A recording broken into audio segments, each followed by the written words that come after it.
All right, everybody, so in today's video, we are going to be topping off the windshield washer fluid on a 2018 Jeep Grand Cherokee. This process should be the same for, honestly, quite a few vehicles. Definitely not limited to any specific model of Jeep or things like that, but should be almost identical for most 2011 through 2022 Jeep Grand Cherokees as well. So all we're gonna need for today's video is just a bottle of washer fluid. Don't even need any tools. And that'll be everything that we need to get started.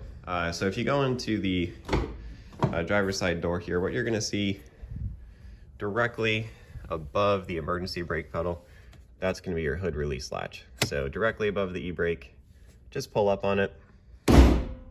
You'll hear that the hood will come up and you are ready to begin the job.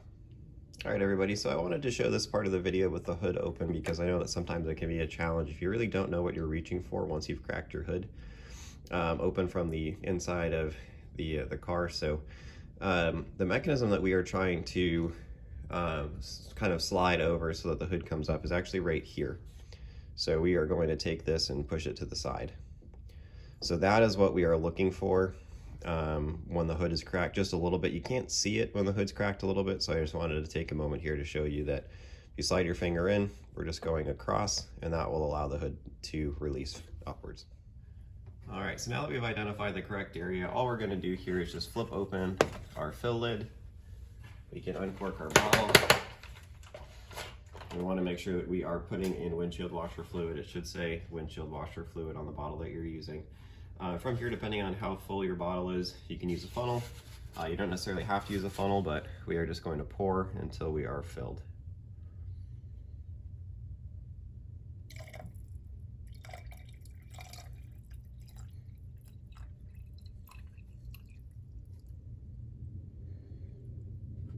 So the nice thing on my wife's Jeep, I topped it up at the last oil change and she hasn't used too much since, so we are all set here. We are just going to pop the cap back down and we are good to go from there.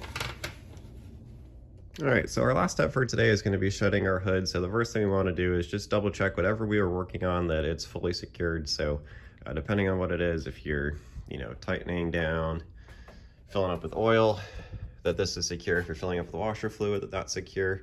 If your airflow, just change your air filter, that is secure, that all of our latches are down on the sides there. So whatever you're doing, we just want to double, triple check that we're not leaving anything open. The second thing is make sure everything is clear. So our hood latch is clear. On the side here, there's nothing on the edge. The right side there, nothing on the edge. So we're just gonna take our hand on the top of the hood. We're just gonna slowly lower it. This is where a lot of people slam, and that's where you can get some bent hood mechanism parts, which we don't wanna do. So we just popped it down, and as you can see, the hood is not shut, and we didn't want to shut it right away. So again, we're trying to not damage our hood when we close it, and this is where you'll see a lot of people are judgmental about slamming hoods down, things like that. So all we do after we've done that is just place our hand over the top and just press down firmly. So with a nice firm press, you can hear it clicked in. See on the sides that yes, it has clicked in. And something that I always do is I'll just place my hand underneath. I'll press up firmly and just make sure that there's no movement. So by doing that, we're not damaging anything, we're not denting anything, and it helps us to make sure that we have safely closed our hood.